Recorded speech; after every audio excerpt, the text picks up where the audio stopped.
Welcome to This Week in Nerf, your source for first-party, third-party, and community Nerf news. I'm Adriana, and we have some really cool community mods this week, but first we have a small update on a rival to Nerf's rival line, the X-Shot Chaos.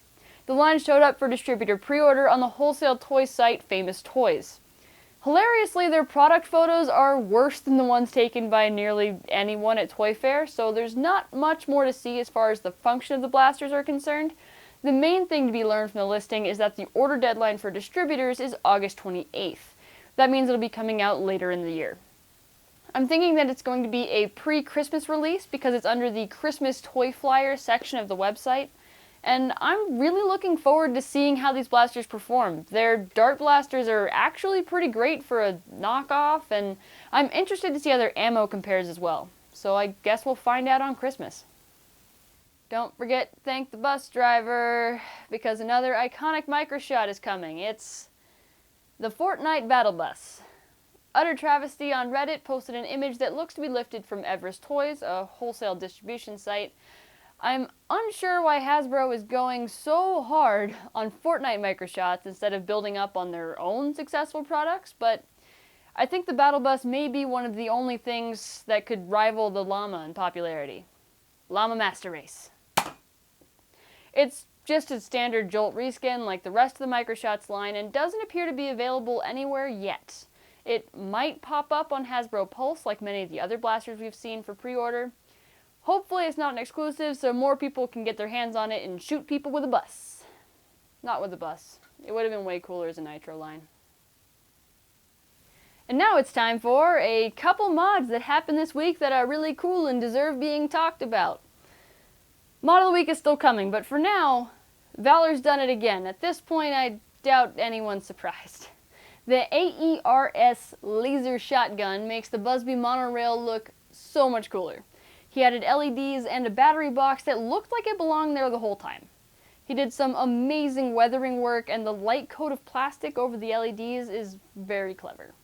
I especially like the caution tape design that he does on a lot of his blasters, but he really nailed the effect on this one. That weathering, though, it looks like the blaster is actually made out of metal. Rec334 on Reddit shared a super awesome integration on the edge of completion. I hadn't seen anyone make this shape before. It's a Retaliator, Praxis, and Kronos integration. It would have been pretty difficult for me to spot most of these if it wasn't for this work in progress photo, as it was in the beginning stages of development. It's crazy how many pieces these blasters were cut into and how much he was able to make them flow together. Integrations always blow my mind. Now you might be asking, wow, this is really cool, I wonder why it's not Mod of the Week.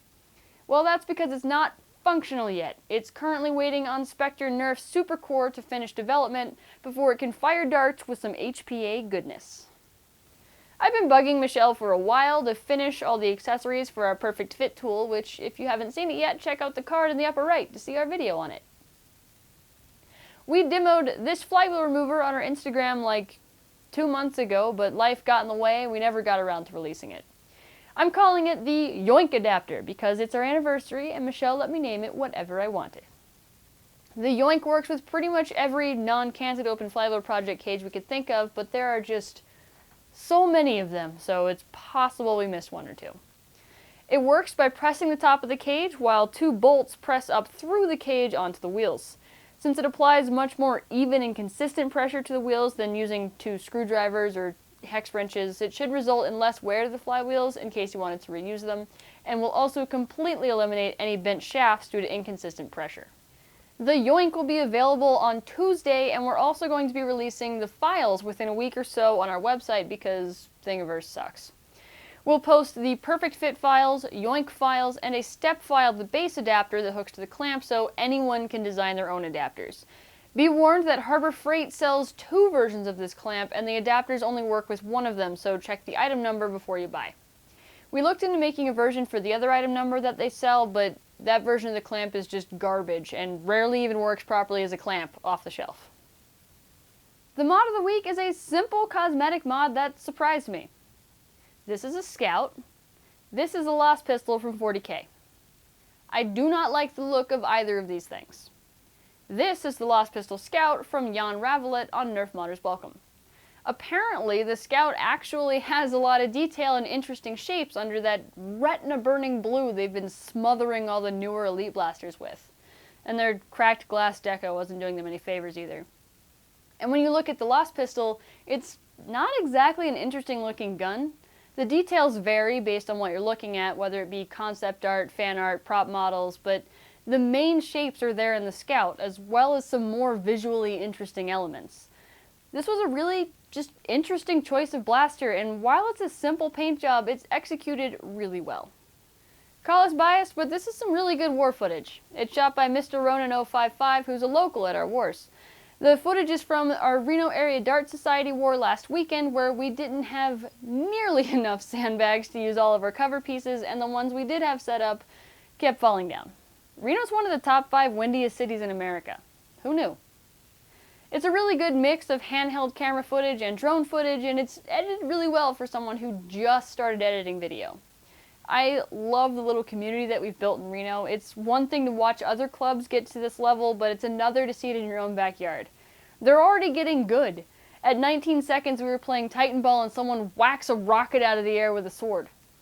Check out his video and subscribe because I have a feeling he'll be uploading more footage from our wars. And if you're in the Reno area, we'll link to our group in the description. That's it. That's the show. I'm hungry. It's time to get some Arby's. That's what we always do when we finish recording. We get Arby's. It's great. I love it. Like and subscribe. Goodbye.